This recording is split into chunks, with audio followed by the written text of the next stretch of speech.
Hey, welcome to the BK Show podcast. This is episode number 29, and today I am joined by my good friend, Cory Warren. Cory is affectionately known around the internet as Lean Green Dad. You can find him at leangreendad.com. He also runs a marketing agency called C4 Social, where he runs ads and different types of marketing for some of the brands you may have heard on this podcast, as well as quite a few other brands as well. Cory's story is super interesting, right? To go from Broadway to entrepreneurship is a path I don't think many people have taken. And so to hear his story was fantastic. And this conversation goes everywhere. This was one of the more fun podcasts I think I've done. We're all over the place, from parenting to baseball cards, from Broadway to all kinds of other places. So I really hope you enjoy this meandering episode. I know I had a smile on my face the entire time editing this. I think this is one of my new favorite shows. So hope you enjoy it. I would love any feedback you have. And with that, let's welcome to the show, Cory Warren. Cory Warren, welcome to the show, buddy. How you doing? I'm awesome. How are you? I'm super happy. I told you right before the call, I just found out this morning I'm having a boy, which put me in a great mood. I walked in the door from my little treadmill walk and literally on the phone with the lady who was calling to tell us the results. So I'm in a good mood. I'm having a boy, man. Unbelievable. You know, I've had two, adopted one, and each time it's special. And whether you find out or you don't find out, it's always fun. And then there's the whole birth and everything, which can be fun or it can be scary. But either way, you know you have something exciting coming. So I'm happy for you, man. Congratulations. Yeah, I've had stepkids for 3-4 years now. But I hopped in at like 2.5, right? So I don't know what those first two are like. My brother just had a couple kids in the last couple of years, so I've seen it. It's nice to hand that baby back when I get to walk out the door. So we'll see if I'm ready for that level of interruptions in my life, I guess. Are you open to advice? Do you want advice? Yeah, 100%. So here's the real advice that I have as far as like you personally. Okay. So like whatever shape you're in when the baby is born, it will only go down from there for the next 6 to 8 months. So just know that whatever physical shape you're in, whether it be like, oh, I've got a little bit too much of a gut, or like, man, I wish I was a little stronger here. Or I wish this was a little tighter. It's just not possible for 6 to 8 months because you're not going to be sleeping, right? So your cortisol levels are going to be through the roof. And you just have to give yourself to this little person. You have to help this little person survive. You have to do everything for them. And so, unfortunately, the whole like mask thing, like with the airplane, put your oxygen mask on first before you help someone else. I don't know if that applies. It applies at a very small level when you have a brand new baby. See, I'm really hoping the wife is going to step up more than me. I don't think it's going to be a 50-50 thing. Maybe in the beginning I'm going to have to help a lot more. But I do hope to give more than I think my brain is imagining I have to give at this moment. But yeah, I don't know.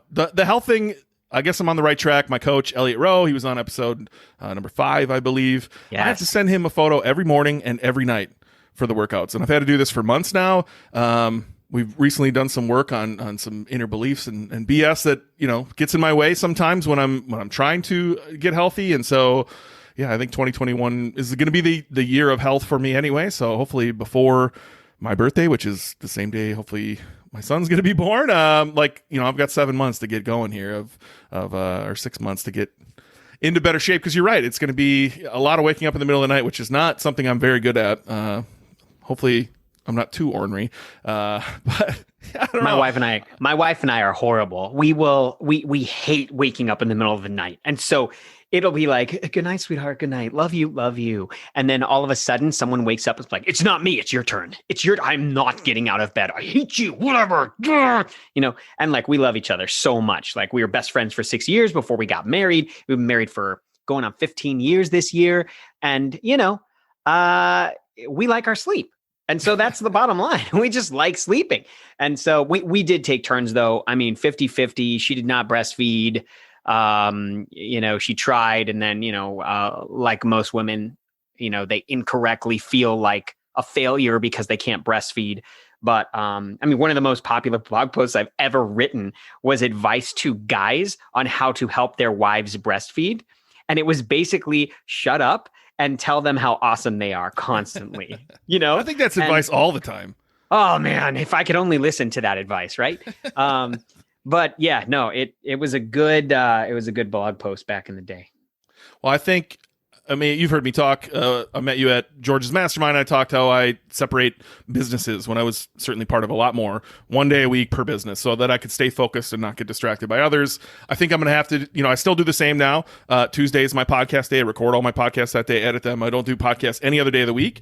And so I think there's going to be certain nights where it's just like, all right, you definitely have whatever these 3 nights. I'll definitely have these 3 nights, and we'll tag team the other one or figure it out, and just make sure I have the days I need to be air quote on, like podcast day. Make sure I can get in my sleep before then, because I'm a guy who likes my sleep too.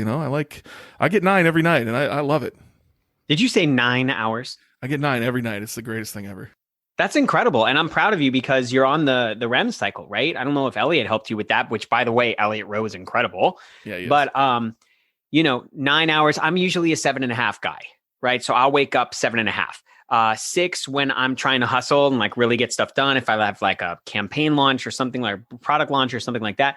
And then I will go to 4.5 for extreme emergencies. Like I'm leaving for the airport and I haven't packed yet, which hasn't happened in a long time due to the current world state, Yeah. But that, 4.5 is a danger zone, and a consistent 6, 3 nights in a row. You're hurting. But sometimes you got to do it. You got to do what you got to do as a business owner, right? Yeah, anything below 6. If I get to that, that other hour and a half level, 4.5, I'm done. I'm not me. I don't get anything done, and so it's just not. If I get 9 and I get 2 things done that day, that's a huge win. It is. Rather than putting out 800 fires, just getting 2 things moving forward, I'll consider that a win. So I don't know. I sleep 9 hours. I typically, generally only work about 5 hours a day, and I don't know. That's what's been working for me. That's perfect. Way to go. Well, I want to hear your story. So I met you a year ago. Is it almost 2 years? Might have been longer. Yeah, might have been longer. I don't know. Me too. You know what? It was 2 years ago. I met you at George Bryant's Mastermind, much like many of the people on the show. George was also on the show. You're an interesting guy. Heather asked me, who's Cory this morning? She's like, who are you interviewing? I'm like, Cory Warren. She's like, who's that? I'm like, well, he owns leangreendad.com. He runs a C4 Social, which is an agency. And she's like, what's he like? And I'm like, he is the guy who's got more energy than you'll have all of this year in one day. She's like, oh, I know that guy. And I'm like, yeah, that's the guy. I don't know how to describe you. And I think I told you before the show, I had a hard time pegging you because you had so much energy, but yet you were so composed all the time. You were very eloquent with your words, if you will, but you were just through the roof energy. And I was like, who are you? And then you kind of told me your history, which is hopefully what we go through here, telling your story, but it ties a lot of things together. Yeah. Well, I mean, it all started in 2nd grade, Ben, when I was cast as Counter Claus, the evil Santa, in my 2nd grade Christmas show. And I know you said that a lot of people have spiels or they have their things that they do. I don't really have one of those, but I can tell you that I started off as the evil Santa Counter Claus, and it was my first taste of being on stage, and I loved it. And so from 2nd grade through college, I was a performer. I was an actor, and I loved it, and I still love it. And if you had asked me back in the day what I was going to be, I would have said on Broadway. And, once I got into the real world after being a kid and being told, you're so good, right? And getting lead roles in elementary and middle school and high school and college, I went into the real world and I auditioned for a huge agency in New York, and I put together a show for them. I was performing probably 4 feet away from them. And I had monologues, I had solos, I had everything. And after I was done, they were like, thank you. That was really good. You're awesome. The only thing is we have about 20 of you. I was like, what? And they're like, yeah, white guys that can sing and act really well. And, they can dance kind of, sort of like we got you, but we really appreciate you showing up and we'll be in touch. And at that point I was like, wow, I don't know, if this is going to be long-term. The thing that I want to do because I'm more than just like everybody else, right? I'm me. And I want everything that I do to build on itself like a snowball effect. And so, as an actor, as a performer, if you are unable to handle constant rejection, you should not do it. Second, if you think you can do anything else and be happy in college, and by the way, I have a performance degree, they tell you do something else. If you can be happy doing anything else, do it. And so those things rang through my head, and there was a ton of other things that I could do. I was an event planner.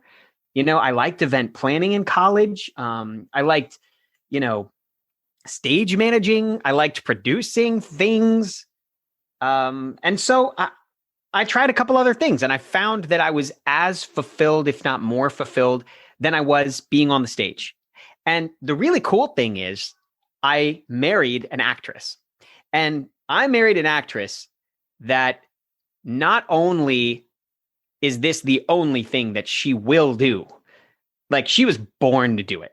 And she was raised on the road with her family in a traveling tour band. Like, my wife is amazing on stage. And so it's really cool to have that marriage where I can understand where she's coming from. And I can talk to her about acting stuff and just really relate on another level, because if you choose to be an actor, you choose to be a performer, a lot of people don't understand why someone would do that. Just because it is so hard, but I love it. I love being married to an actress. I understand actors, performers, and I think actors, performers, people that their job is to tell someone else's story, someone else being the writer, right? They're some of the best people in the world because they're so in touch with who they are, and they wear their emotions on their sleeve. And that's why they're able to cry at the, just any second, just burst into tears. But they're also a little bit crazy. So that's that's it. So you married an actress and gave up on your acting dream? Otherwise, that seems like a recipe for resentment. No, I gave up on it wasn't my dream. My dream was to be happy doing something passionate. And I mean, I wanted to be on Broadway, and I still got to Broadway, but I got to Broadway in the general management side of things and was equally fulfilled. And so if I was going to stop performing, I needed to make sure that when I went to a show or I saw someone else performing or whatever, I wouldn't have that resentment. And I'm telling you, to this day, like I don't have any desire to be on stage performing. I perform for my kids. I perform on my, TikToks or whatever with my daughter. Like that's my performing. And the truth is like every day I get to just be consistently fulfilled with talking to, whether it be clients or friends or whatever it is. I'm super happy. And I think in the end, that's all we're all searching for, right? Is just to be happy. And I feel great about it. And I kind of live vicariously through my wife, and I help her with her auditions. Cause I was so good at auditions, dude. Like I would just nail auditions. And a lot of actors, they really have trouble tapping into what the producer director wants. And so, you have to do cold reads. Like you've never seen the script before, and they hand you the script and you have to read it and you have to nail it. And I was good at that part. My thing is like there were always dudes that were like significantly more attractive than me, that were in my competitive range. And so I was always first right of refusal. They would always go with the super attractive, super sexy dude. And then I was like first right of refusal. So if they said no, it would be your job. Second most attractive guy, right? And by the way, the dude that beat me out, he's famous today. I'm telling you right now, this dude, he's a big deal. Big deal. I love him too, and we're friends. This is either amazing self-awareness or like a serious flaw you have of putting yourself down here. Bro, I'm just telling you the truth here, man. It's just what the agents say. I'm telling you, this is the cutthroat type of business. Dude, I mean. Wait, they're honest with you? They tell you you're the second best looking guy in the room. Yes. Like they would say you're more talented, but he's got the look. And I was like, well, what's the look? And they're like, well, he's just like blonde hair, blue eyes. Like he's what they want. I'm like, oh, okay, cool. Dude, it is cutthroat out there. I'm telling you, we're in the middle of COVID right now when we're recording this, right? It's still like growing and stuff. And I had to hire models for a t-shirt company that I'm working with for my agency. And the models were not exactly representative of what their headshots were, because their headshots were pre-COVID and they're not working. So they're probably not working out, and they're probably not really watching what they're eating. They didn't fit into the shirt. I was like, wow. Oh no. So I had to go find a new model and stuff, but they weren't even phased. I had told them, I'm like, well, the client feels that the shirt, isn't the right fit on your body type. And they were just like, okay, yeah, cool, whatever. And I was like, I'm so sorry. Like, I felt so horrible saying that to them. But they're just like, whatever, this is the nature of the business. They'll just type you out. Nope, to this, to that. Sorry, doesn't work. Nope. See ya. And it's just the business. And I paid them just for trying on the shirt. I felt so bad. I was like, can I just pay you $50 for trying on the shirt? And they're like, you don't have to do that. Like, this is just how the business is. And I'm like, that's cool. I don't care. Here's $50. Like, you drove to my office to try this on, I don't know. But that's some next level, like, not giving a shit. If I got chastised every day, you're the second best looking guy in here. Nope, you're too fat. Get out of here, buddy. That would destroy me. Wouldn't that? Yeah. I mean, it seems like something I would run away from. That's why I stopped doing it. I mean, I stopped doing it because of the rejection. I couldn't handle it. I said, like, and look, for every 10 that I didn't get, I got one that was amazing, right? And I made tons of money, and it would be like an industrial film or something like that. So it's not like I didn't have wins. It was just that the losses, and I know Will Smith says fail fast and fail hard. Like, you'll fail as hard as you can, as much as you can. I get it. I totally get it. But there was no growth. Like, I would just be typed out based on my looks and my, just quite honestly, the first thing to look at is the looks. Like, do you fit this part? Well, no, your eyes are brown. I can't change my eye color unless I put in colored contacts. So like, And then the other thing was like, I've studied opera. I've studied Shakespeare, like in the countries where they originate, like with some of the best teachers in the world. And that didn't even matter when you would go to some of these auditions, some of these calls. They'd just be like, too short by an inch. See ya. And I'd be like, How much of it is like authenticity anyway, right? Like, you aren't no offense, you don't have the chiseled abs and the prominent jaw and the blue eyes and the wavy hair. Yeah. You're smart. You're not kind of dumb like I imagine those people are. How much of it is like authenticity where if there was a role out there where they needed a Cory Warren, you would crush, right? Like, it seems like being authentic is always the way to go. I think so too. You don't want to do a role that you're not right for, but at the same time, it's just the will to keep persisting in that industry that I did not have. And there were other things that I was super excited about, and it worked out. I'm happy where I am. Well, I'm very confused on how we get to running a digital agency, having, the blog you had of Lean Green Dad. I don't know if you're still doing anything over there or not. That's amazing. Yeah.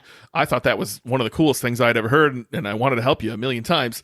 How do we get from failed actor, no offense, failed actor, right? Second best actor out there. Second best actor. Marrying an actor, then you move into like general management. I've got all kinds of notes from your LinkedIn. Your LinkedIn is long, brother, as far as like general management at New York City Center, general management at Second Stage Theater. So you go from being told you're second rate to telling others they're second rate, or are you above that level when you're doing management?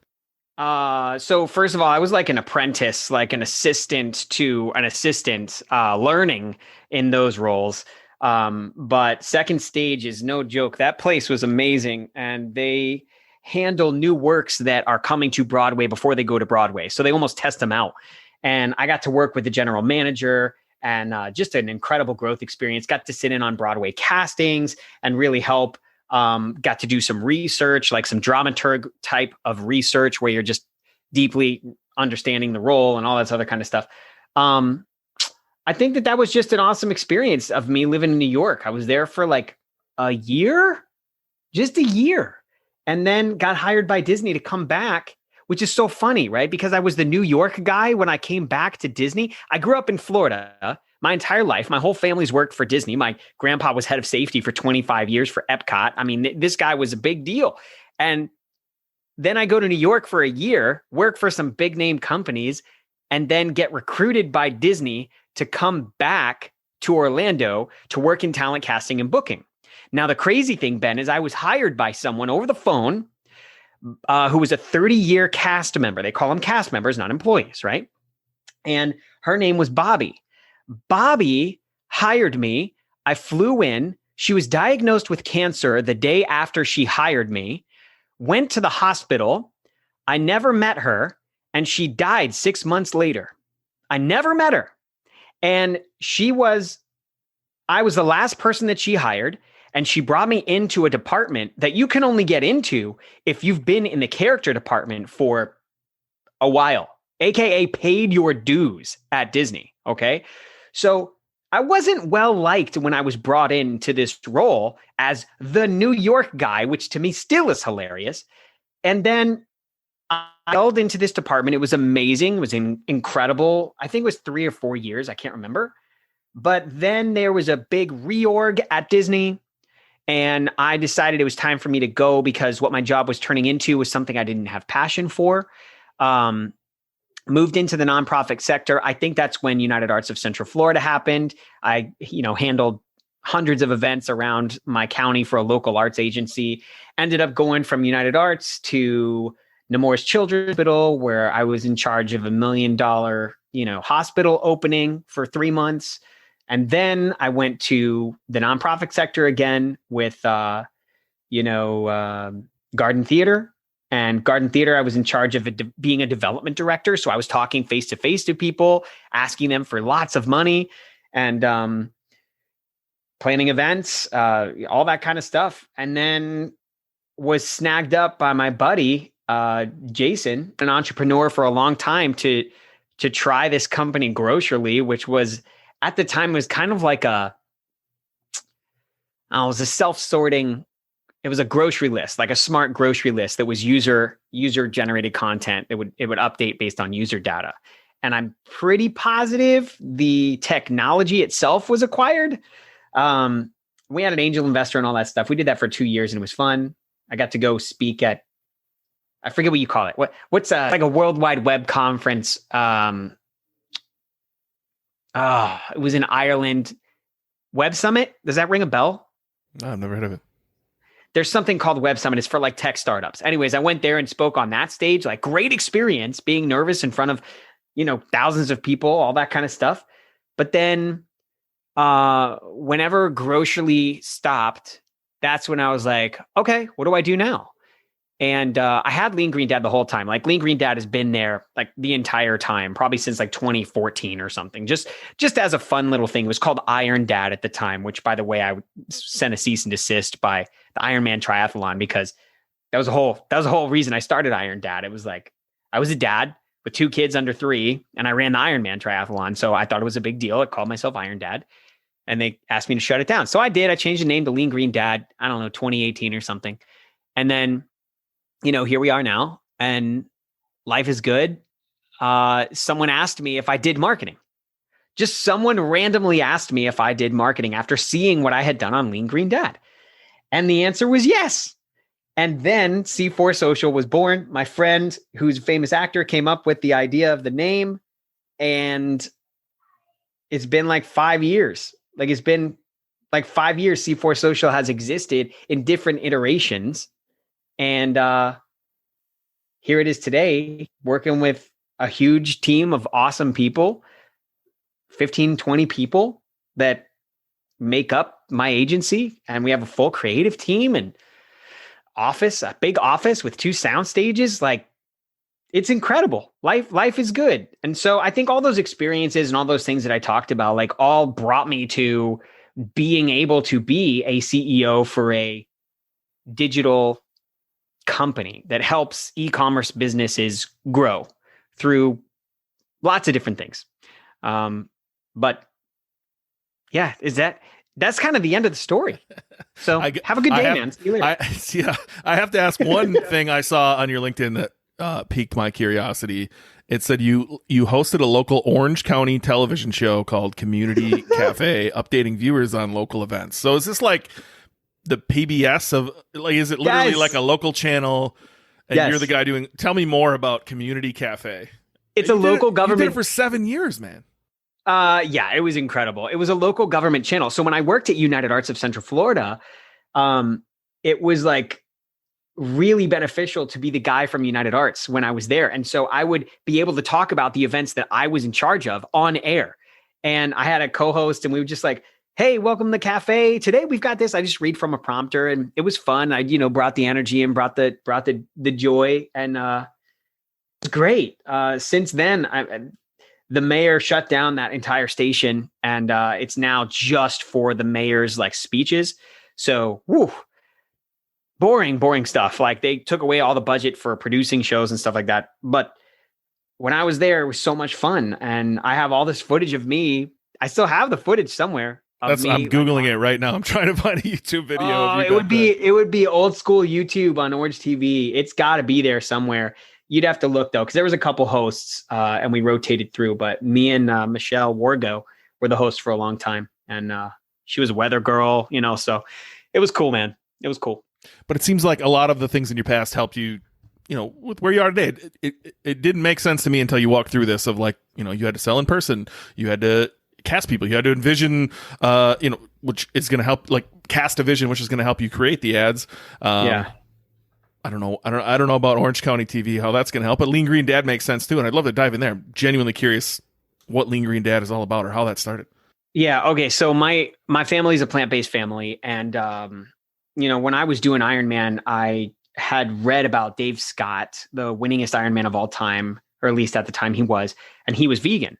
And so I was like, I'm going to read about this dude. And so I just started being more aware. Like I didn't run the Ironman fully vegan, but I was definitely aware of like the cuts of meat that I was consuming and aware of like just what I was putting in my body, because when I would eat more fruits and veggies, I would recover way faster. And I would be out on the bike like 3-4 hours a day. I'd wake up at like 3 and I would be back by 7 to be a dad for 2 kids, 3 and 1. And that was the deal I made with my wife. If I was going to do the triathlon, she was like, you're going to do it on your time. I love you, but you're going to do it on your time, not family time. Because triathlons are a very selfish sport. It's really for single gay guys. It's single being the most important thing. I don't know. I remember my old boss at Walmart distribution center. He would come. So I started working like 3 p.m. when I was in his department, and he would show up at 3 and be like, so this morning I biked 26 miles and then I went and took a mile swim in Lake Monoman, and then he would show up at work just full of energy, and I'm like, what is, like, I felt like something was wrong with him to be able to pull that off, where I'm, playing Call of Duty till 4 a.m. I'd sleep till noon, I'd eat something and go to work for the day. Right. And I was like, what's this guy doing? Like, it didn't really click with me that, what ambition was. I don't think back. That was definitely early in my 20s where I was very confused. Yeah. Triathlons are weird. My first time swimming in open water was so scary, but I had to go do it. I was like going into this, it was called Lucky's Lake. This guy, Lucky, his name's Lucky Meisenheimer, actually. And he has this huge lake in the back of his house. Huge. It's like a 1/4 mile across. So triathletes all meet there like every Saturday and you just hop in the water. And training in a pool is totally different than training in open water. And so you have to try to simulate the experience, right? Like you can't simulate the nerves that you're going to feel as a performer in front of an audience unless you do it in front of an audience. You have to be able to access your instrument still with the nerves, because it's going to close your throat. You're going to be shaking, like some random weird part of your body is going to shake, right? And so you have to try to account for that. So you're trying to recreate the actual situation. And when I went to Lucky's, it was raining, cold, and there were 4 people there, 4. And before you go out, he's like, hey, listen, I just want to tell you guys, basically, if you die, it's not my fault. Like, you could get eaten by an alligator, you could drown. There's no one to save you. So just before you do this, liability wise, this is what I'm talking about. And I'm like, okay, because if you make it across Lucky's Lake, you get to write your name on the wall of fame. And so I made it. I was by myself, dude. It was so scary. One around me, and there's 2 lights, one on the other end and one at Lucky's house. And I made it back to Lucky's house, wrote my damn name on that wall, and I wrote Iron Dad on the wall. And so it's there. I didn't get eaten by any alligators, but yeah, that training was intense. How do we get off on that? Did you ask me about? I asked you about Lean Green Dad. You started talking about how you were training for a triathlon, right? And you got plant-based. Yeah. And, this is the whole point of the BK show, is to go off on as many tangents as we can. Yeah. I'm impressed that you swam that far. Like, number one, in Florida. So I'm a Wisconsin kid. I don't get it. Like, I want to be warm in the winter, but I don't want like the creepy crawlies you have. I don't want the alligators you have. I don't want the snakes you have. I don't want the hurricanes you have. I definitely don't want 100 degrees and all the humidity you can ever imagine. So there's zero chance I'm jumping in the lake in Florida ever. Yeah, it was scary, but it's fine. I did it. I had to. People always said I was going to be addicted to triathlons because you can't just do it once. And I was like, no, you don't understand. I only want to do this once. I'm a one and doneer. And I had a 3,500 bike I invested in, and I sold it the day after Ironman. And people were like, don't do it. You're crazy. You're going to regret it. I haven't regretted it 1 second. I'm very decisive. And so when I make a decision, I'm good. Like, I don't have any regrets. I got $3,500 back for the bike. So like, it was the Corvette of bikes. Why do I need a Corvette of bikes if I'm ride around my kid on his training wheels? What is that? So no. And you're an entrepreneur, right? You can tell it's in you of like, okay, I accomplished this. Now what's next, right? I don't know. I think that's what life's about. I don't understand how people get that. Like, number one, I don't understand the like need to go crazy and do a triathlon. I don't get it. Just gonna be honest. No, I don't get it. But like, even when you do, then what? You're gonna try to beat your time the next time? I don't know. I like the idea of conquering many new things. It's also, part of the problems, I guess, with entrepreneurs is there's too many shiny things that we all want to go after and accomplish. So. Look, I do want to dive into the plant-based thing. Treat me like I'm dumb. Tell me, like, this is super controversial. I know there's people listening who are like, this guy only eats plants? Where does he get his B12? And then there's our Joe Rogan fans out there who are probably insisting you eat some elk right now. Where are you at on this spectrum? How did you get where you are? And then, give me some insights into the plant-based lifestyle. How are you raising your family? Because that's can't be easy. Yeah, I got you. So people usually change to a vegan diet or a plant-based diet, which is much more inclusive. The word plant-based is a much more inclusive word. And you'll find that people that aren't vegans or are eating the standard American diet will warm up more to the word plant-based. Although vegan is a much better keyword in general. Now we're talking SEO stuff, but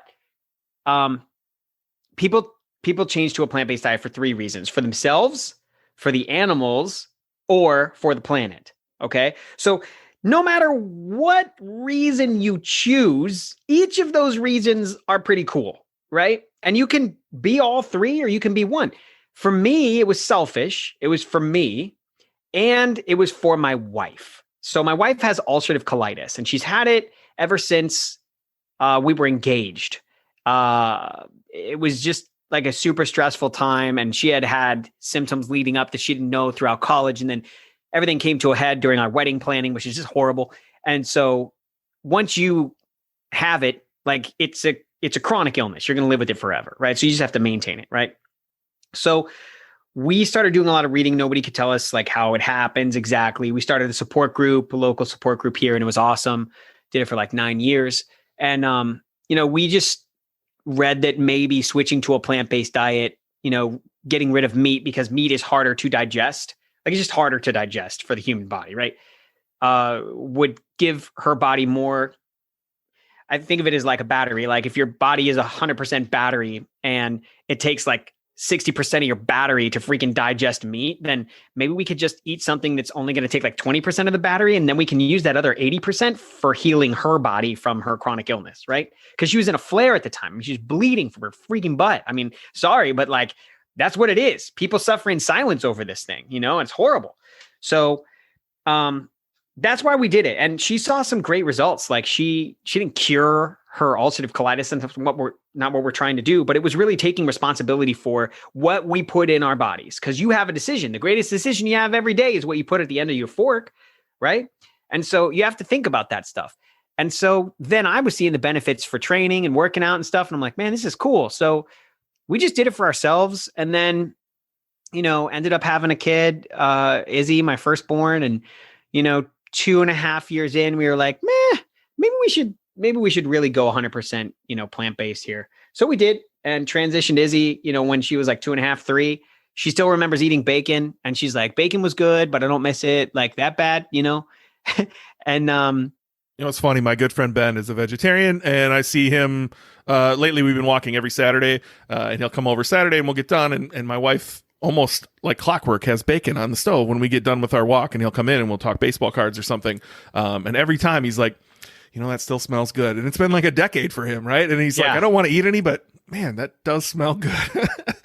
There's a reason that Hellman's is coming out with vegan ranch dressings that are flavored like bacon. It's called Baconaise. Like, it's bacon mayonnaise. Like, it's weird though. It's just totally weird.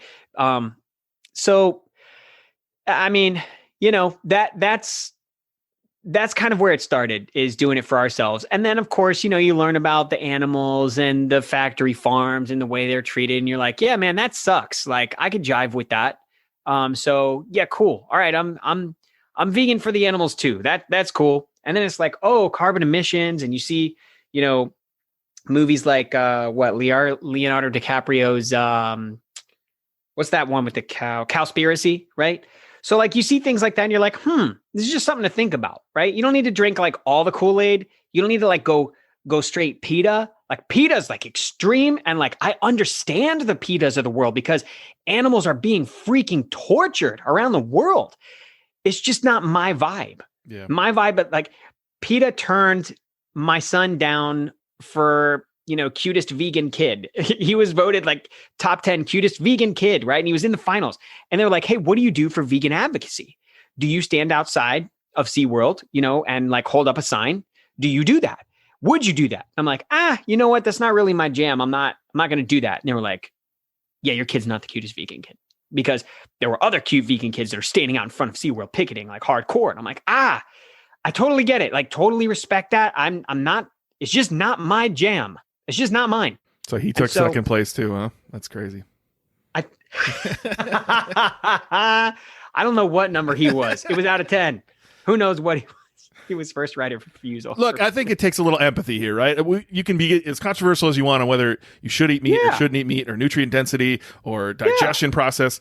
I think if everyone listening can have a little bit of empathy and just, go watch Cowspiracy or go look up factory farms, you will be absolutely disgusted. I drive to Colorado, I don't know, once every other year, something like that. Lately, it's been a lot more, visiting my former partner, Brian. And there's a stretch of freeway in Nebraska that is disgusting. Like, it's just factory farm, and it's just brown. It's brown as far as the eye can see, and there's thousands and probably hundreds of thousands of cows.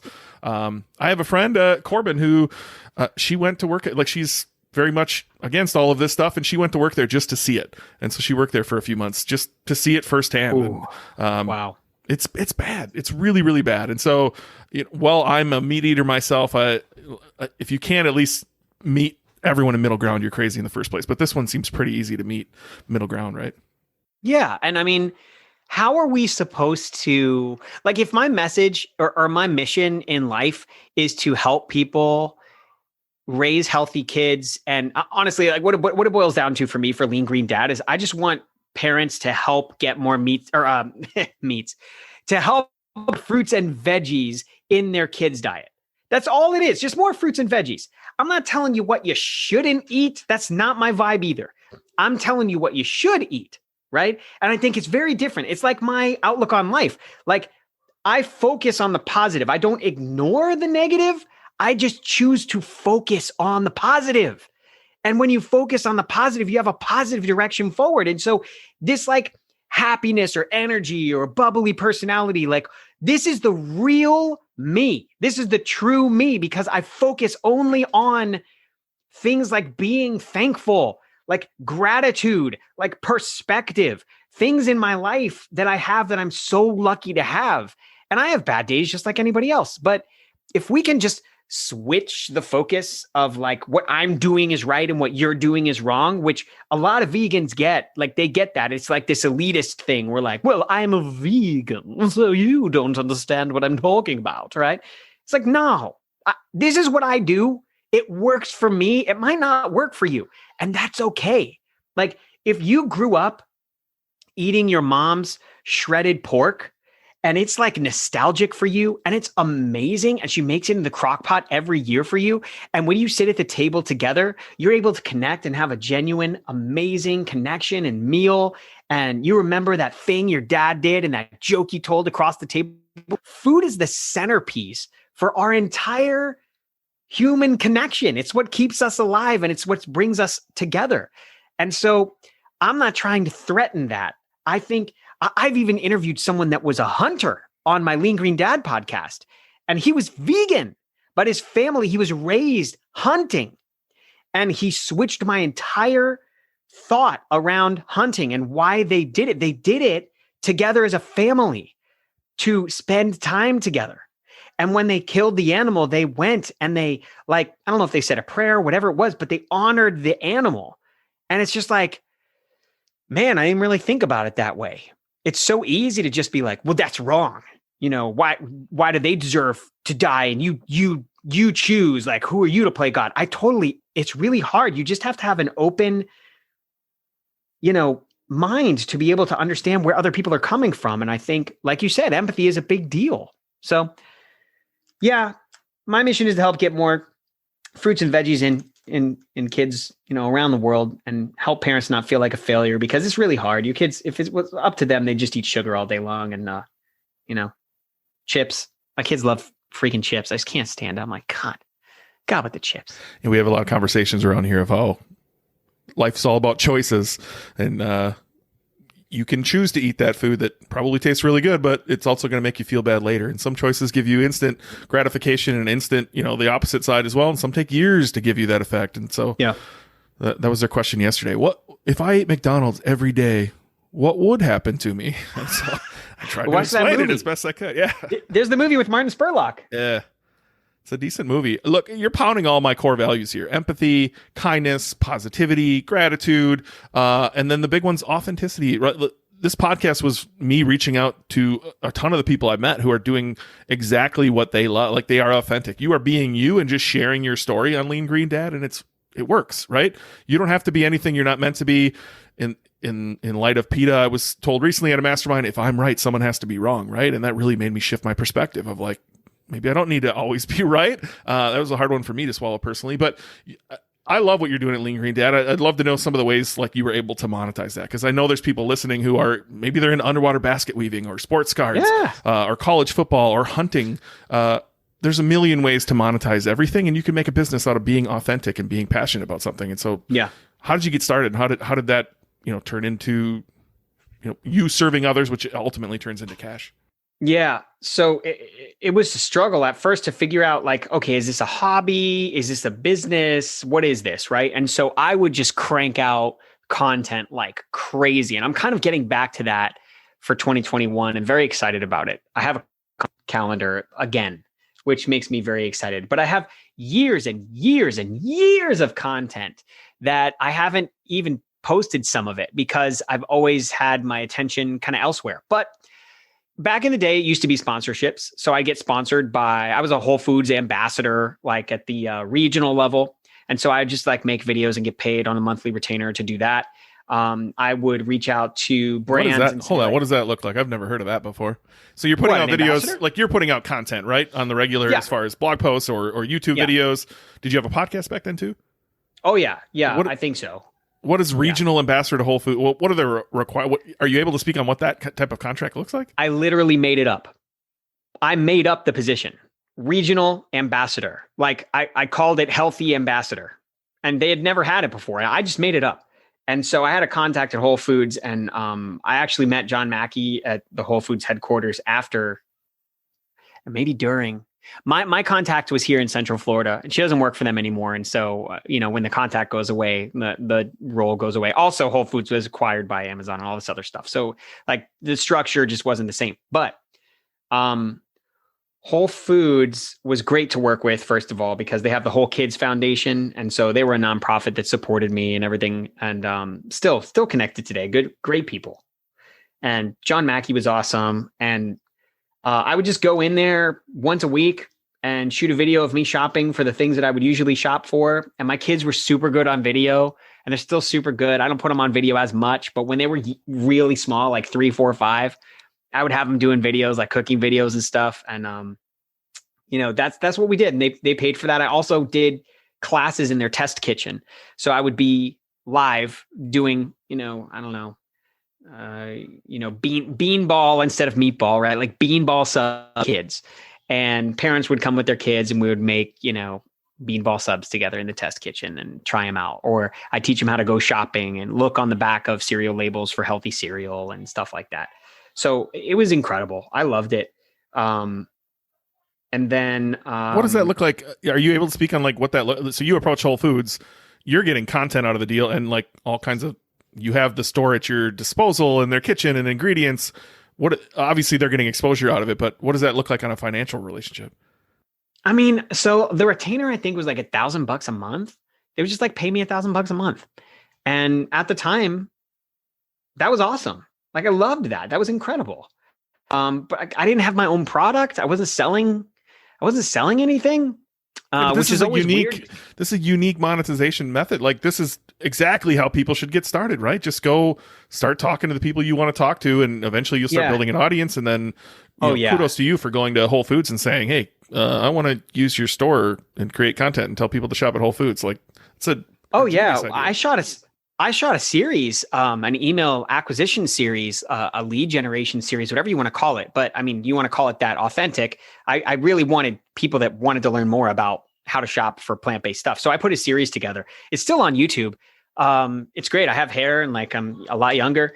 And in the thing, it's like three videos. One shopping for plant-based milks and cereals. I honestly can't remember, but each one came with a downloadable PDF that was like a shopping guide for you. And then it had like me walking them through the aisles, and, being an actor, like I was pretty good on camera, and my sister was a videographer. So like she would go with me and we would just shoot it. And I shot it in Whole Foods, and like they got exposure. I got exposure. They would share it. I would get to take over their IG. And I would say, before you do anything with any brand or you reach out about how great you are, first of all, you have to have a media kit, a one-page media kit that talks about, you got to have some views, you got to have some followers, you got to have some engagement, because Lean Green Dad is kind of a niche within a niche, right? It's like vegan people, but it's also like vegan parents, right? And so it's a very niche. And so my audience, while relatively small, is mighty. And their engagement is great, and they're wonderful, and they support each other. My Lean Green Team private Facebook group is like totally welcoming and inclusive. So, that's what you do. You go out there and you say, "Hey, I want to do something for you. Nothing in return. I just want to do something for you. Would you mind sharing it?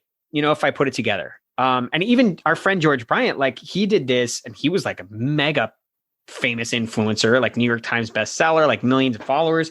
And he would make content that was really high-end content and just send it to a brand and be like, use it however you want.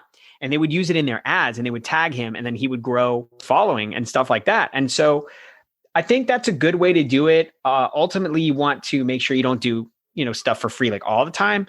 And if you do something for free, as I'm going to transition into products, right? I didn't really even realize that I could do a product for Lean Green Dad without shipping and stuff like that. So I did a digital product, and I always like helping people eat.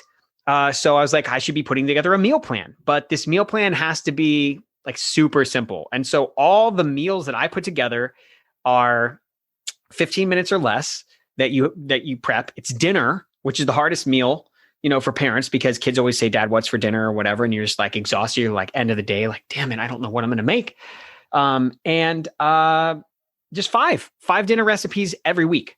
So what I did was I said, let me send you a meal plan for free.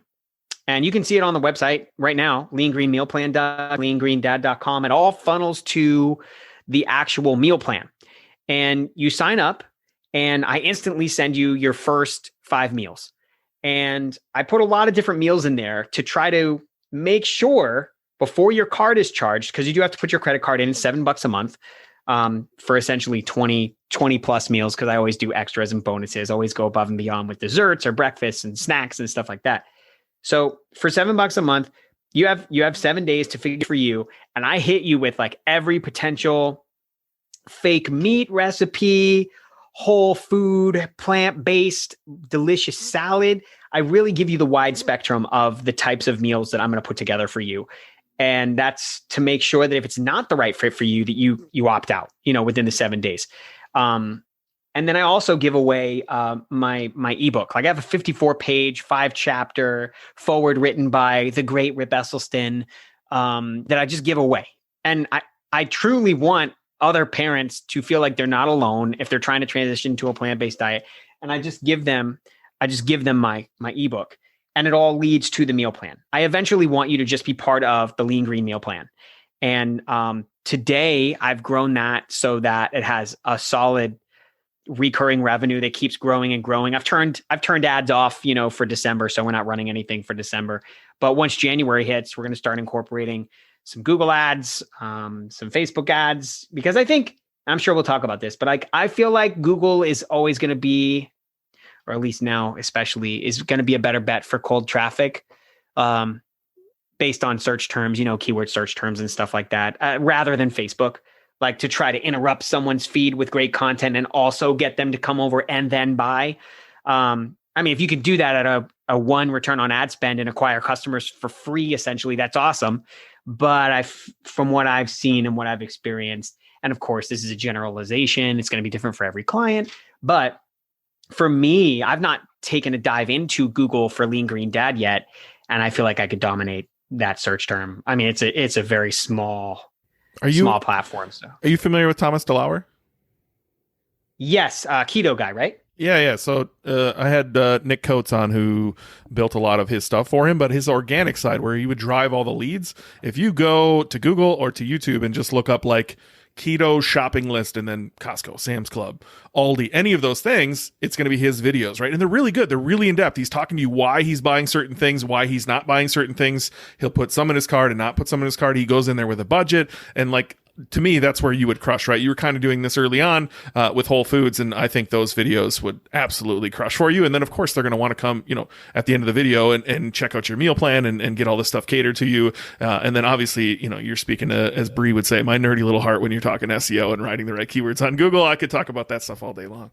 Yeah, you're the master at that. I'm a novice, but I appreciate you so much. You're freaking ninja skills with that stuff. I just think you have something cool going there, right? And if I remember right, during the time where I knew you in George's mastermind, it seemed like you were kind of looking for a new way to grow that, right? And I saw immediately that was you, which made me excited, right? I just love working with entrepreneurs who are authentic and they're talking about something that they're super passionate about. And it just makes everything easier, right? It makes you creating a product everybody wants easier because you are the customer. It makes your marketing easier because you know exactly how it makes you feel. And so I'm happy to hear that you're back doing that again. Like, that's you, man. You know what I mean? Like that's your family. The content comes super easy. If anybody goes to Lean Green Dad right now, that's your daughter on there. She's a rock star. She's going to be something special someday. Already is. I don't know. You might be the better dancer I've seen on TikTok, but she's amazing on your videos. As she gets to be a teenager, it's hard. I feel like the teenage years is when they kind of pull away and you become, come on, dad. Like, oh, dad, right? She has a lot of, have you seen Social Dilemma on Facebook? I haven't yet. No, it's in my queue. So it's worth a watch. I'm taking it with a grain of salt, but it's worth a watch. But I think you'd agree with a lot of the stuff. She's with a lot of anxiety right now and a lot of stuff over social media. I always said to her, ever since she was really, really young, she started dancing like 4 years old, and dancing is her life. She loves dancing. I told her, I said, hey, sweetie, listen, I'm just going to be honest with you. You're not going to have social media accounts. All your friends are going to have them, and you're not going to have one. And I want you to be okay with that right now. She's like, Dad, whatever. I don't need social media, all this other stuff, right? 5, 6, 7, 8. She's like, hey, Dad, all the other girls have social media. Well, babe, we talked about this. Remember, I don't really care too much about your other friends, but for you, it's no social media accounts. Well, TikTok came along. All of a sudden, she's dancing, on my wife's account, stuff like that. My wife just opened it for her. My wife doesn't care. And so, all of a sudden, one day she had a social media account and she had started her own TikTok, and my wife had approved it. and we have to have 2 yeses or it's a no. And so I didn't get that second approval. And so I was a little upset, but I Googled around and found this social media contract, and I made her sign a social media contract with me. And there's consequences to, like, if she violates the contract, what happens and stuff like that. And it's all around her mental health and her help, because she can't sleep at night sometimes. And she's starting to get affected by how many people like her videos, or how many people see her, or her friends are getting more likes than her, or her friends are supporting other friends and not her, stuff like that. And it's making her really sad. And so if you can't handle that, it's not healthy for you. And so I've been trying to calmly talk to her about it. We went on a date last night, actually. So it's super fresh. And she said the most mind-blowing stuff to me. She goes, I know you're right. She goes, I know you're right. And every time that I lose track of how much I'm looking at my phone, every time I dive into TikTok, I get horrible sleep and I'm not as happy. And so I know that what needs to happen is I need to delete my TikTok account, my personal TikTok account, but I just don't want to. And I'm like, well, why, if you know something is a detriment to your personal health, why would you not get rid of it? And she's like, I don't know. I'm like, because you're addicted to it, sweetheart. It's a dopamine hit. And we've talked about what dopamine is, right? And so it's controlling you. You're not controlling it. And that's something to think about, right? And this is when being a dad comes into play, and you're like, damn. So I got that acknowledgement from her, and that was cool. I did tell her me and mom are going to talk about it. I don't know if we need to completely delete the account, but Ben, like, fucking 12-year-old girls are dancing all super sexy on TikTok. And it's just weird, man. Like, I mean, you see these Dateline stories of like pedophiles looking for accounts like that. And it's just, man, I just don't even want it to be in my universe. And so the only way to help it not be in the universe, I'm not trying to shelter her from everything, but I can control whether she has a social media account or not. She's 12 years old. Right. And so that's kind of my world right now. Yet again, I don't understand how we transitioned into this, but welcome to the BK podcast. It was simply, mentioning her on your podcast, but I like those takes, man. Number one, have you seen the new Pixar movie Souls? Yes. That reminded me of the lost souls from that. Yep. From that movie, of like getting so deep into something. And I get it on TikTok. Look, TikTok's algorithm is probably the best of any social media I've ever seen. And so people who are most complex or best friendly. What do you mean? Anybody who's consuming 12-year-old dance videos is going to get more 12-year-old dance videos. Like, it is so good at giving you more of whatever you showed interest in. Yeah. Their scoring system of, like, you watch the video, that's 1 point. If you rewatch the video, that's 2 points. If you like the video, that's 3 points. If you share the video, that's 4, right? It works. It works for them as far as, like, giving you more of what you like. And so I could see, your daughter getting more TikToks of all of her friends and other 12-year-olds. And, yeah, man, I can see the other side, too, of, like, you got to let her be her too, right? Like, I wouldn't want her, like, there's certain dances on there that there's certain sounds on there that maybe slip past their N-words, sex sounds, Nicki Minaj with WAP, like, the whole thing is like, oh Lord. And I'm not, When I heard WAP the first time, I was like, was it like this when I was a kid? It shocked me. And it's such a, like, forget the words. It's a fantastically orchestrated song. The music is good. The lyrics are hitting right on point.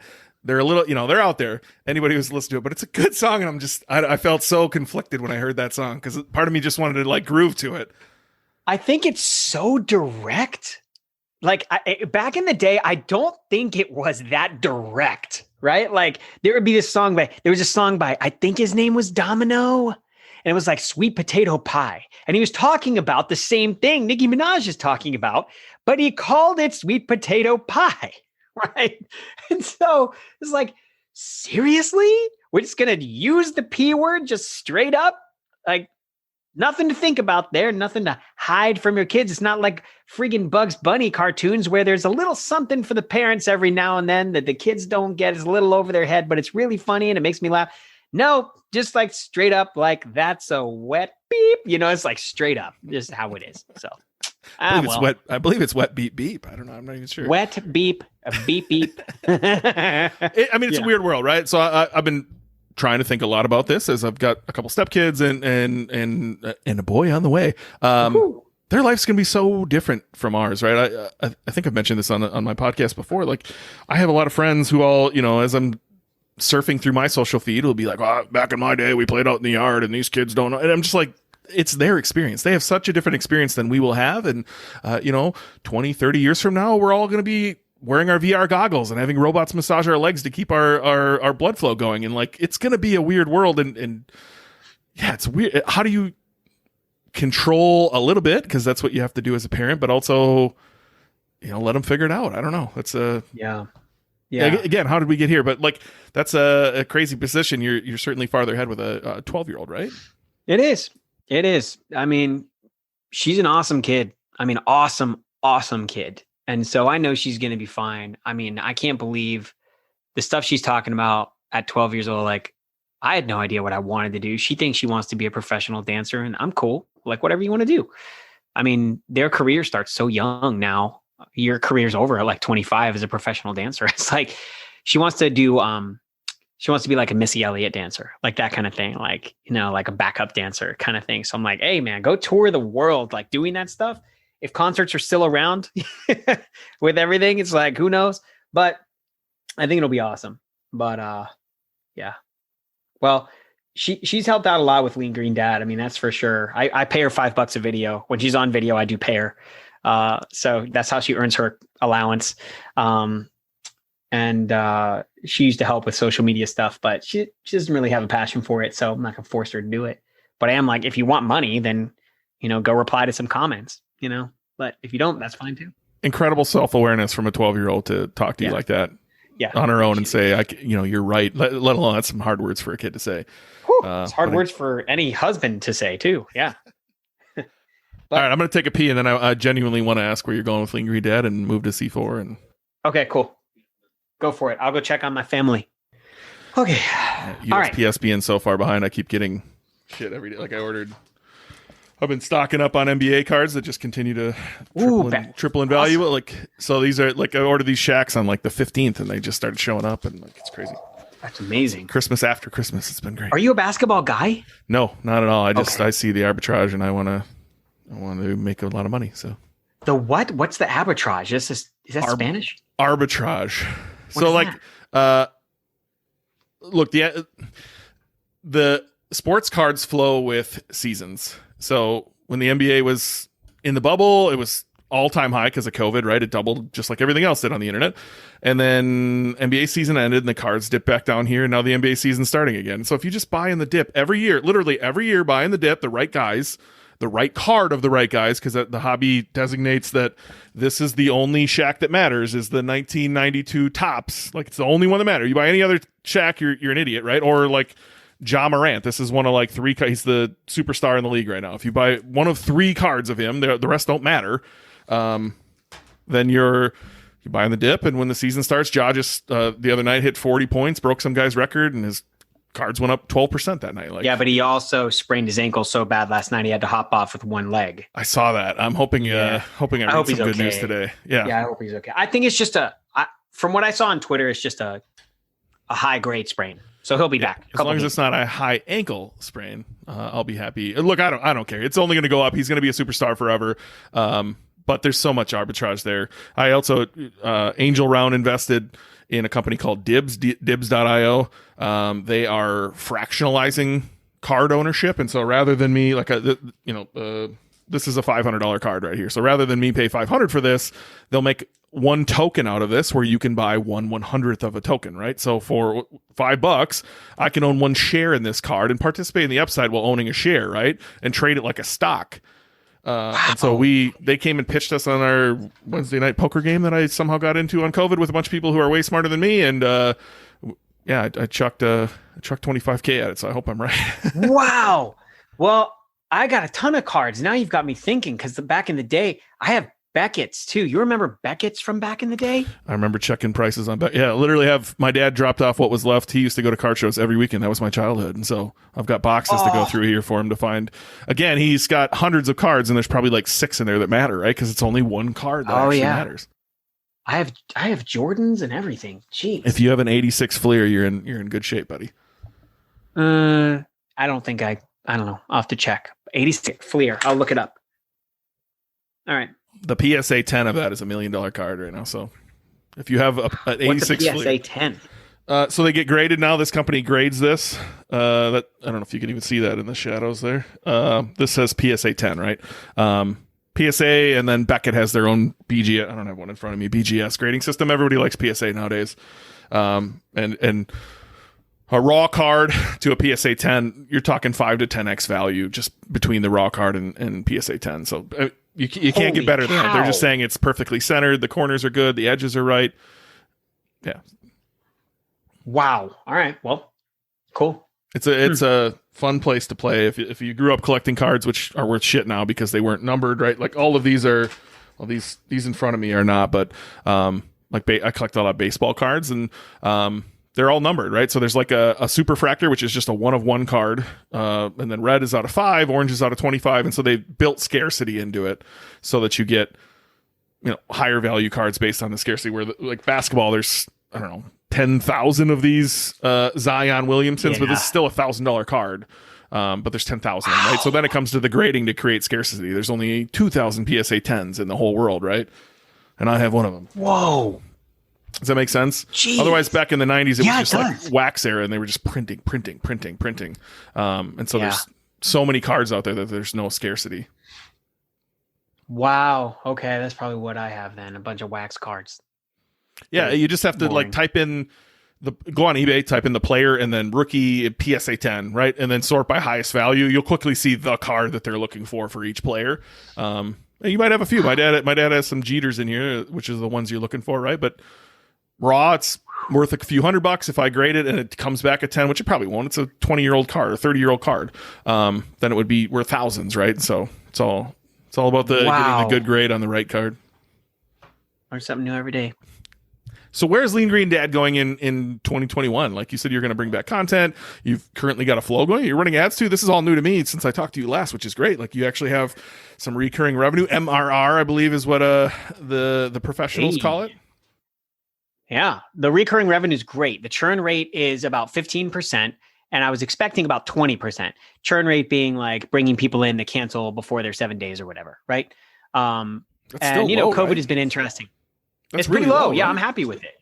Yeah, I think so. I mean, Nick Coates is my boy, and I asked Nick, and Nick told me it was low, so that's good. That means that I'm giving them good meal plans. So it works well. But I've got over here. So this is my dry erase board that you can't see, and this is not video right now, so you can't see it either. But so I'm really doing a lot of analysis, right? I always. Like for my agency, we make decisions based on data, not feelings. Like feelings are super important, don't get me wrong. But a lot of CEOs make decisions based on their gut feeling, and they're super subjective decisions that ultimately you can't represent every single customer. You just can't. You let the data tell you what the heck is going on, and good data at that, right? So I look at a lot of different things like for organic. I'm talking just about organic right now.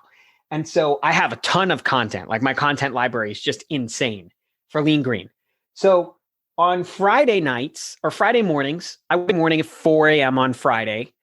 So I wake up every Friday morning at 4 a.m. And from 4 to about 6:30, I build the Lean Green meal plan.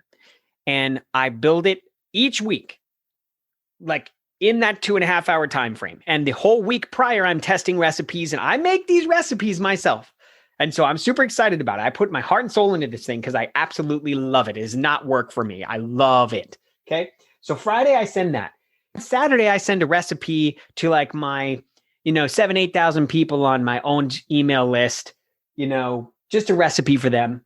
And then on Sunday, I always write a blog post. Like I'll write an original blog post for me, a recipe that I've made. I just did corn chowder, right? And it was like a potato corn chowder base. Like the kids loved it. So I was like, oh man, I'm going to shoot a photo in my house. I'm going to post about it, make sure it's keyword optimized, send it to my SEO guy. He falls in love with me because it's like Yoast's score of like 100. Like it's green. You know what I'm talking about with the plugin. It's like, it's good.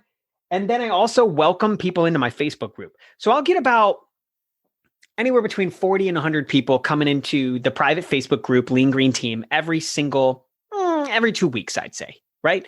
So I'm going to start every week welcoming in all of those people.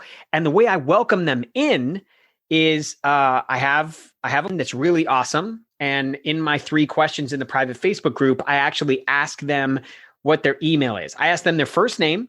I ask them what their biggest struggle with the plant-based diet is, which will fuel my future content. And then I also ask them what their email is, if they'd like to give it to me. I have that set up to zap to an email series that's all value-based that gives them my book. It's like, welcome to the private Facebook group. This group is different. Here's why. Here's my huge ebook just for you. And then eventually I'll sell them on the Lean Green Meal Plan. I mean, like, hopefully they get so much value that they're like, damn, I want more, right? And it's only $7 and you can get started for free, no obligation. So go give it a shot. Which, by the way, shout out to Nick Coates. He's the one that told me to give it away for free. He was like, give a 7-day trial for free and then see what happens. And so that was Nick's idea, which I love. Or you could pay for the entire year for $63.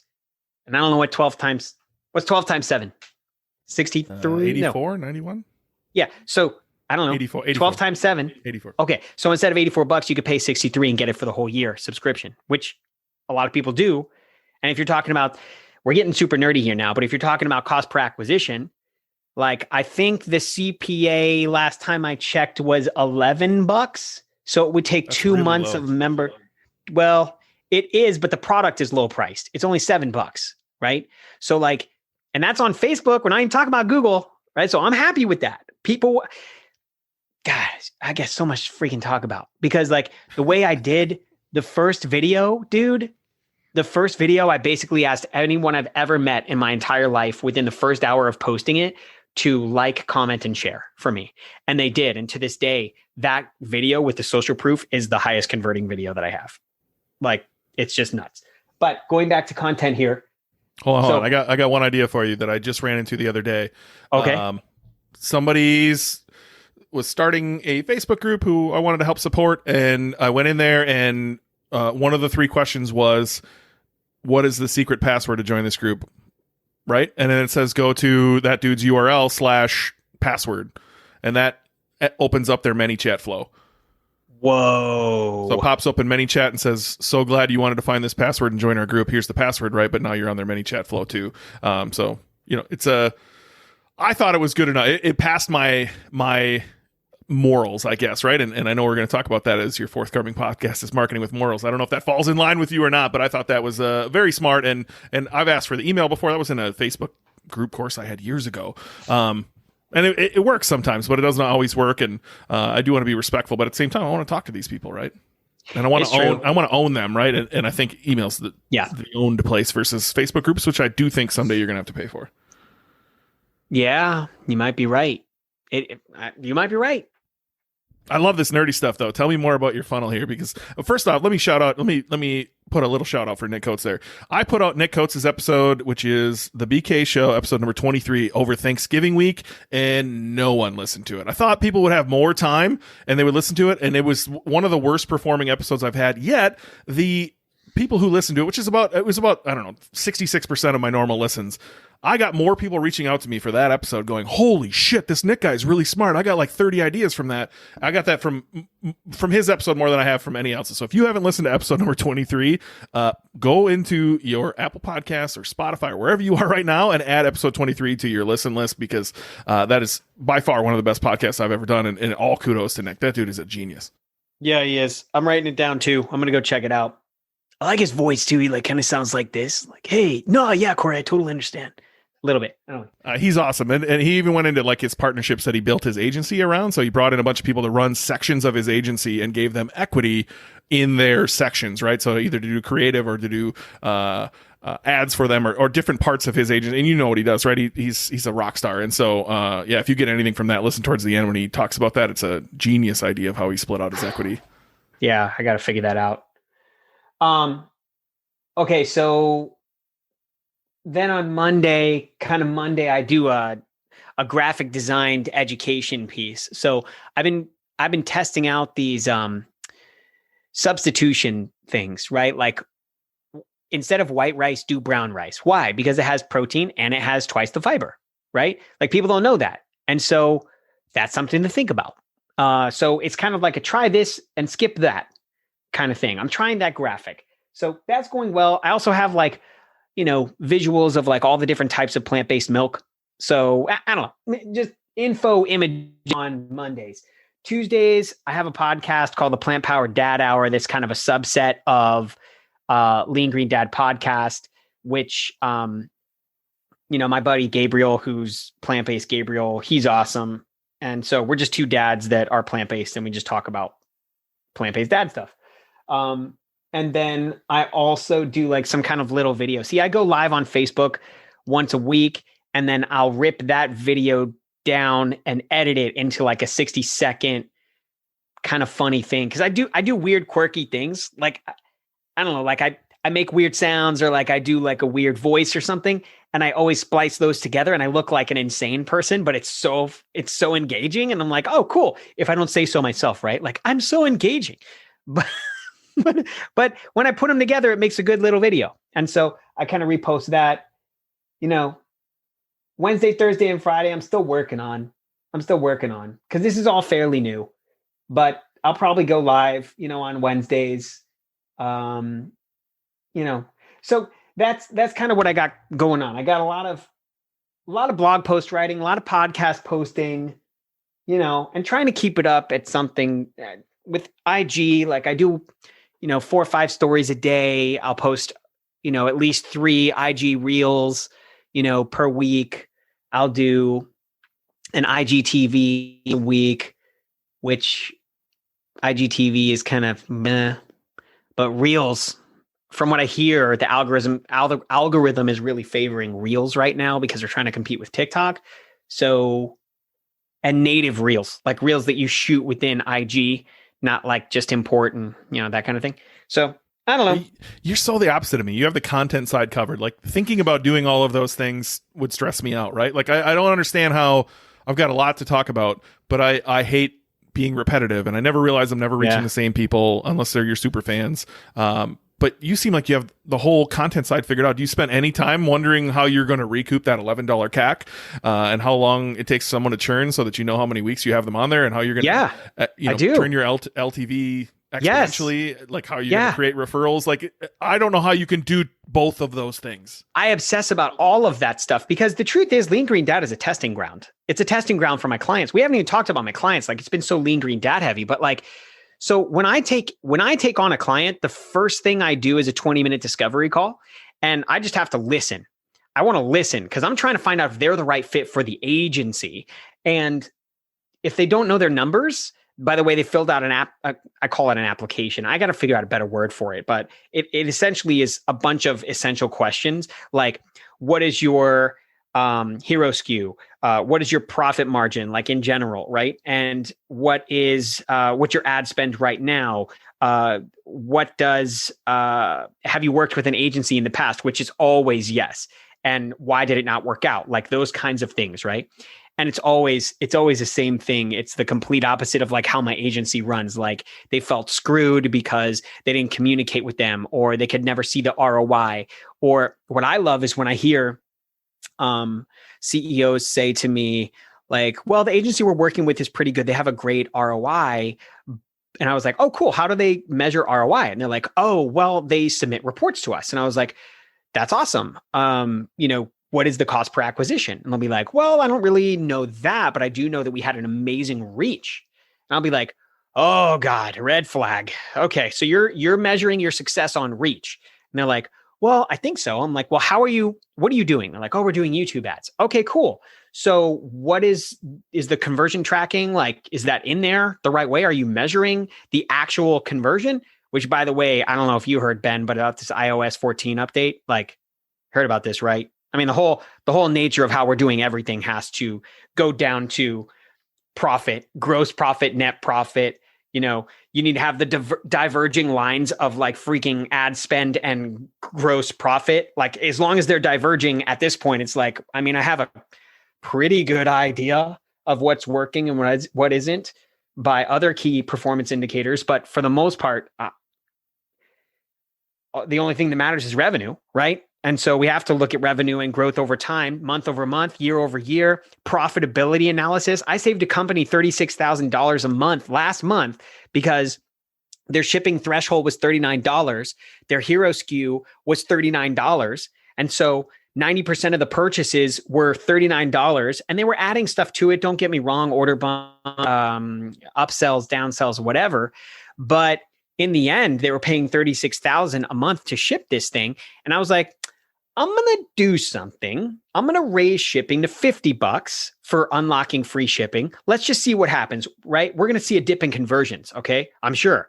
But I calculated that even if we saw a 25% dip in conversions, that we would still be extremely profitable and would still net more money. And then we could grow things maybe with new ad creative and stuff over time. Well, we maintained the CPA and the conversion percentage stayed the same. And we added shipping to it. It was unbelievable and incredibly lucky. We changed the price on that product too from like $29 to $39. And again, the product is just so damn good that it didn't matter. But those are the type of decisions. So going back to like before someone, they have to be profitable. I had a company that I talked to that try to be as general as possible, right? In case they listen, but they were selling a product in the supplement space. It costs like, let's say $24. And their net profit was $8. $8 on a $24 product in a supplement space. Not wonderful. Well, I said, what was the lowest cost per acquisition you've ever had? And they said $8. And I'm like, I don't know if there's anything I can do for you, right? If your best ever CPA was $8, we're going to have to dive really hard into this. Like, I don't know if we're going to get a CPA of $4 and give you like 50% net profit. I don't know. Right. And they're like, oh, well, there's upsells and downsells. I'm like, oh, cool. That's awesome. Like, what's the percentage of people that took the upsell? And they're like, about 20% of people. I'm like, okay, but you're still net profit. Like, you're not really making that much. Right. And so that's something that I wasn't, willing to kind of take on at this point. I want to help. I want to help everybody, of course, but there's some folks that you got to make sure that the expectations are set from the beginning and you have conversations that are just based on profitability. There's some companies that I jump into, they don't even have a COGS analysis. And even if they do have a COGS analysis, they're not taking things into account like labor, shipping. I mean, these are COGS. That is a COG. Labor and shipping. The person that puts the thing in the box costs money, whether it's a 3PL or a human being and you're doing it in-house, right? And so I think that is what makes my agency different, is like a lot of us in the agency world talk how cool and great content can be and get the client super excited about how cool and shiny and like, oh man, we got all these like facilities and like, oh my God, I have a whole creative team. They're absolutely incredible. But they forget about the only thing that matters, which is profitability. And sometimes you have to tell a client, Facebook ads aren't working for you right now. And so instead, I'm going to switch the budget and I'm going to invest in Google remarketing and Google keyword search and maybe Google shopping, maybe some YouTube. I've never met a brand for me that like TikTok, Snapchat, like the younger generation, like I've not taken a dive into those. I don't know anything about those, but we will say the things that other agencies won't say because they might not be in our best interest as an agency. They're in the client's best interest. And that's where marketing with morals comes from, because I'll tell a client stuff that is not going to maybe not be as financially beneficial for me, but in the long run, I measure my client relationships by the year, not by the month. And that's what matters to me. And that's what makes me able to sleep at night, is that I pay my people on my team really well. I focus on my team members and their satisfaction, happiness, motivation. And I focus on thinking a lot like the client themselves. And it's funny too, because if you go for a couple of weeks without talking to a client, you're like, I bet you they're wondering what I'm doing right now. I bet you they're wondering, like, what is C4 doing for me right now? Where's Cory's brain? Is he focusing on lean green dad shit, or is he like really thinking about my business? And so I'll write an email to them or a message in Slack, because we communicate in Slack, and I'll be like, I bet I know what you're thinking right now. You're probably thinking, what the hell is Cory doing? Well, let me tell you. And then I'll be like, boom, boom, boom, boom, boom, boom, boom. Not to prove that I'm doing stuff for them, to let them know that I'm thinking about their brand. Right. So, man, what a tangent. But you're making all the transitions for me, man. I appreciate it. I wanted to talk about C4 Social. I wanted to see, what sets you apart. How does your drama history help with this? Which I think you touched on all of those things for me, which is awesome. But like, I think having audited many accounts that are ran by agencies, I'm the most anti-agency person I think you'll meet. Recently had to fire an agency that I gave a shot to. They were running my Amazon ads using a software that I can go purchase for relatively cheap. They did okay, but they're not great. And so I had to fire them, and I'm giving another person a shot. And then I audited an account from future guest Ben Katzeman, who had OMG Commerce running his account, and I was blown away. I was like, holy shit, this actually looks good. It was the first account I've ever seen where I was impressed with their work. And so I'm on a search for more agencies that do what you do. Who sits down and actually talks with the owner of the business and talks to them about what are their numbers? Most business owners just don't even know their numbers, right? And like you sitting down and describing, here's how the numbers work. Here's the numbers we're looking at. Here's the expectations we can set. And I think just being honest, especially on the Facebook side, that it's not a miracle. I play poker on Wednesday nights with a couple ad buyers who are thrilled with 2 to 2.5 ROAS, right? Yeah. Thrilled. Like that's good. And so you're not running Facebook ads to make a profit. You're running Facebook ads to get a customer and get a lead so that you can continue serving that customer down the line, right? And hopefully break even in that process. And I don't think there's enough of that information out there. Yeah, it's hard. I used to lead conversations with ROAS. Oh, our goal is a 1 ROAS in the first month, and then second month a 1.5, and third month a 2. I'm like, I'm so stupid for saying that stuff because I don't know. And that's the other thing, agencies, you don't know what's going to work. You don't know what's going to work. You got to try a ton of different things. And here's the other thing is spend their money like it's your money. Spend their money like it's yours, because you can't go below $10,000 in the first month just to test and have a 0.34 return on ad spend, right? You can't do that. So we spend responsibly. It's hard because they want to just keep the ad spend the same. Everybody wants to keep their ad spend at $100 a day and just grow the company from there. Well, you're not going to grow your company exponentially at the same ad spend over time. You have to keep growing the ad spend and scaling. The keyword is scaling profitably.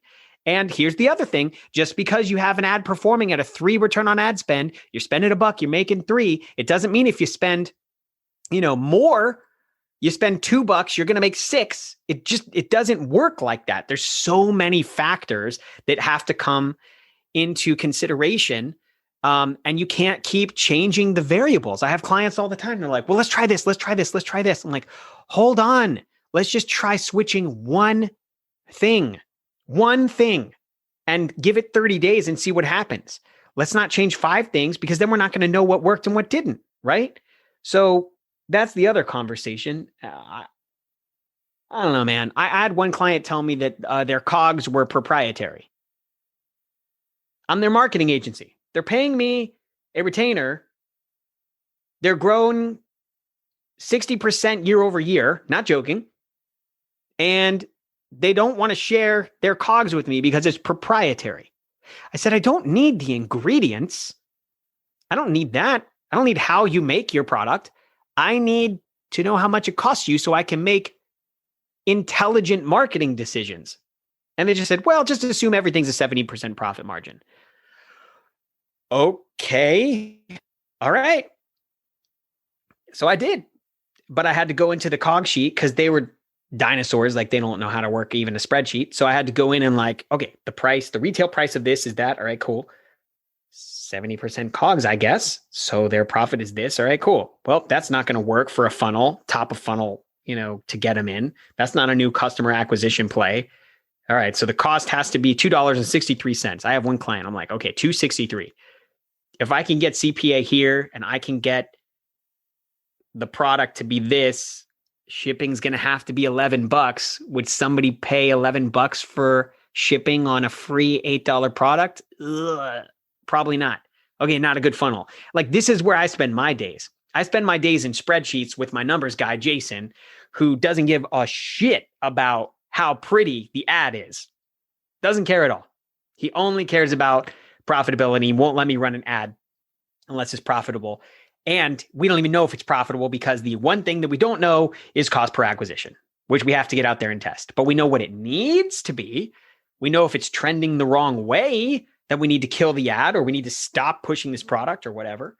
But I think too many people just care about the next sale and the next sale and the next sale, right? So I can't name any companies or who this person is, but a good friend of mine, one of their clients is one of the biggest like protein companies, just fitness companies out there. And they literally hand the money hand over fist and just say break even on every acquisition, right? Because their job is on the back end. They are very good at email. They are very good at taking care of their customer. And so again, much like a lot of business owners don't know their numbers, they don't know what to do with anything besides get that sale and then go try to get another sale. And so that has to make your job hard. But you said the right things. You said almost like you're a fiduciary agency, right? Like spend the money like it's yours. I think that kind of transitions into what you said before the call, and I do want to discuss a little bit, is like how can agencies participate in the upside? Because I think that's the downside there to a lot of agencies is all right, this person has 10 clients, they can designate 4 hours for the month onto this client, and you need to meet these metrics, which, you know, an agency I worked with in the past, they just continue to reduce ad spend, reduce hours of the day they were running it, reduce keywords they were going after because it wouldn't hit their metrics they were trying to hit, and then their metrics had to creep up slowly, right? And so it just got worse and worse over time. I think a podcast that'll come out before this one with my old partner Brian, we talked about this. I don't know, agencies frustrate me for those reasons. And so how do you create a relationship where you can take some equity in a company so that you participate in the upside, so that they know you have their best interest at all times, and it's not just a service-based business, which I think would help you sleep a little bit better at night? Yeah, I agree. I'll be honest, I haven't figured that out yet. It's the evolution of my agency. Right now, I'll kind of do one flat fee based on the size of the business.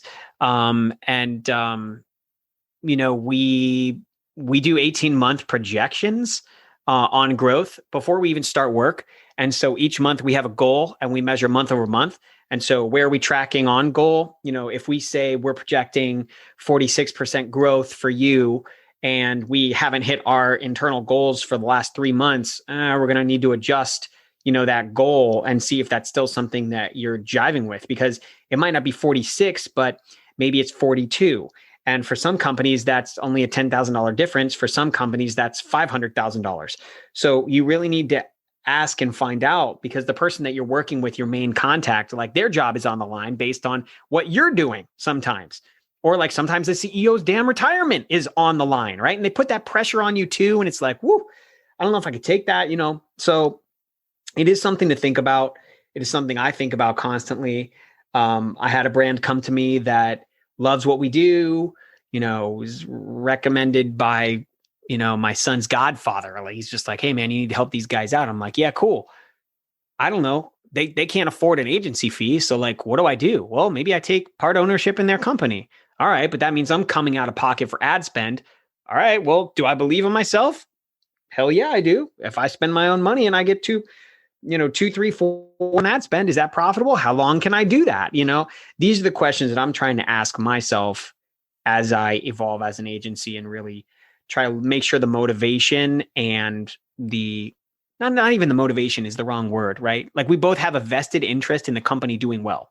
I don't ever want a client to think like, well, you know, if they don't grow or they don't do anything, doesn't matter to me. I'm still getting the same agency fee, right? Those are clients that are going to be here for 2 months. Then they're gone.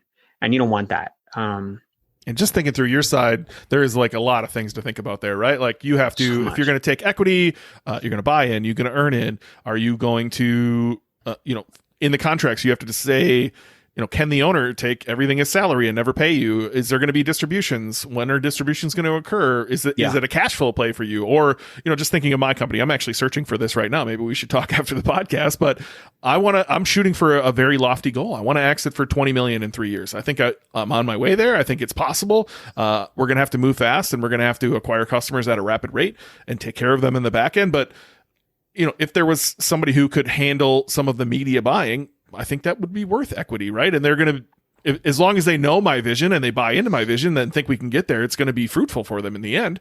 And so that's things you're going to have to think about, though. Is the company looking to exit in a few years? Is there distributions? Is this a cash flow play? I don't think I would come in and throw my money at ad spend. I think that's not a good idea. Yeah, I know. But if they don't have anything and they're just starting from scratch, what do you do? How do you acquire customers, right? Do you optimize organic? I mean, you know how that's going to work. Tell them to go hustle. That's what I would do. Be like, nice to know you. I'm here to support you. You need to go find your customers. Yeah. But how do you find customers with no budget? How do you find customers with absolutely no money at all? Those are things that they're going to have to do guerrilla style marketing. They're going to have to go to local markets and, stuff like that and really get out there. But pull out your iPhone and make videos, ride keywords. Like, there's a lot of free tools out there. TikTok has huge exposure. YouTube has huge exposure. There's ways for you to get in front of people and get your message heard. Yeah, no, it's true. It's true. It's hustle though. Sounds like you have a tough conversation ahead of you. Wow. I'm not too worried about it. We haven't signed anything yet, so we're good. Well, I like that idea. It's something I'm considering right now with this pets brand, is like, how do I bring in the right advisors who help shore up my weaknesses, such as like someone, very seasoned in business, I think would be a good advisor. Someone seasoned in Facebook ads, as that's just not something I've ever dove into deeply. And trying to find those right advisors or the right partner who can, help scale us on the media side. So, very interesting, something to think about. Yeah, I think so too. I think that I just, got to keep learning. I don't want to pitch a deal like that to someone that I don't even know what I'm talking about yet. Because I got to talk more to Nick Coates. He knows what he's talking about.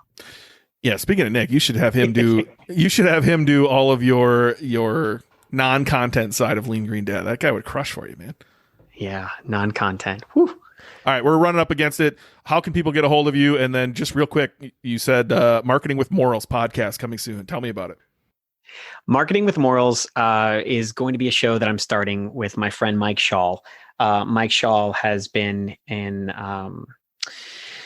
the food industry for a long time, and he really values the human-to-human connection. And so Mike and I are going to start this. He represents the old school. I represent the new school. He doesn't know much about digital marketing, but he sure knows a lot about customer relationships and building brands. Worked with and advised John Mackey on the sale to Amazon, things like that. So he's an awesome guy. Just, honored to know him, and really cool that he's going to come on board and do this with me. We have not even started recording yet, but I do think that we're going to batch record our first 4 episodes here in the next 2 weeks. And then, just get the feed out there on iTunes and do our thing. iTunes and, of course, everywhere else, wherever you hear podcasts. But it's just going to be us talking about old school, new school, and really taking that customer relationship, that client relationship to the next level. It's all about the relationship with my client. For me, that's the most important thing to me, and that's what makes us different. And so, as far as finding me, I mean, just c4social.com is our website, and that's probably the best way. And then, Lean Green Dad, just at Lean Green Dad or leangreendad.com if you want to learn about eating a plant-based diet and see what I'm doing just for fun, testing things out. But yeah, that's it, man. Sweet. Well, look, your story's cool. I'm glad I actually got to hear a little bit more of it. I appreciate you coming on, buddy. Honored. Thanks for having me. Big thanks to Cory for coming on the show. Definitely check him out at leangreendad.com, or you can check out his marketing agency, C4 Social. I'll put both those links in the show notes so you can follow that. A quick housekeeping note. I was on the Primed Mind podcast with Elliot Rowe. Elliot was a guest, episode number 5 on the BK Show. If you want to learn about Elliot, or go check out his podcast or his app. I put it as a bonus episode in the BK Show podcast feed. So if you're a subscriber on Apple, on Stitcher, on wherever you subscribe to your podcast, you'll likely see a bonus episode last week. If you want to hear my story, I've gotten a ton of great feedback on that. So thanks so much for everyone listening and, shouting out my own story. It's oftentimes you don't you don't think anything you do is that special, and you put it out there and you get told differently. So thanks for all the feedback. I was also a guest on John Warren's E-commerce with John show. I believe that is on YouTube, and it's also in John Warren's Facebook group. John Warren was on episode 6 of this podcast. If you want to check out John Warren's episode, or definitely go check out his Facebook group, likely a link in that episode as well. So definitely go check out both of those episodes. Go download the Prime Mind app. Go join John's Facebook group. Go sign up for my email list. Leave a review. Do all the things. We appreciate everything.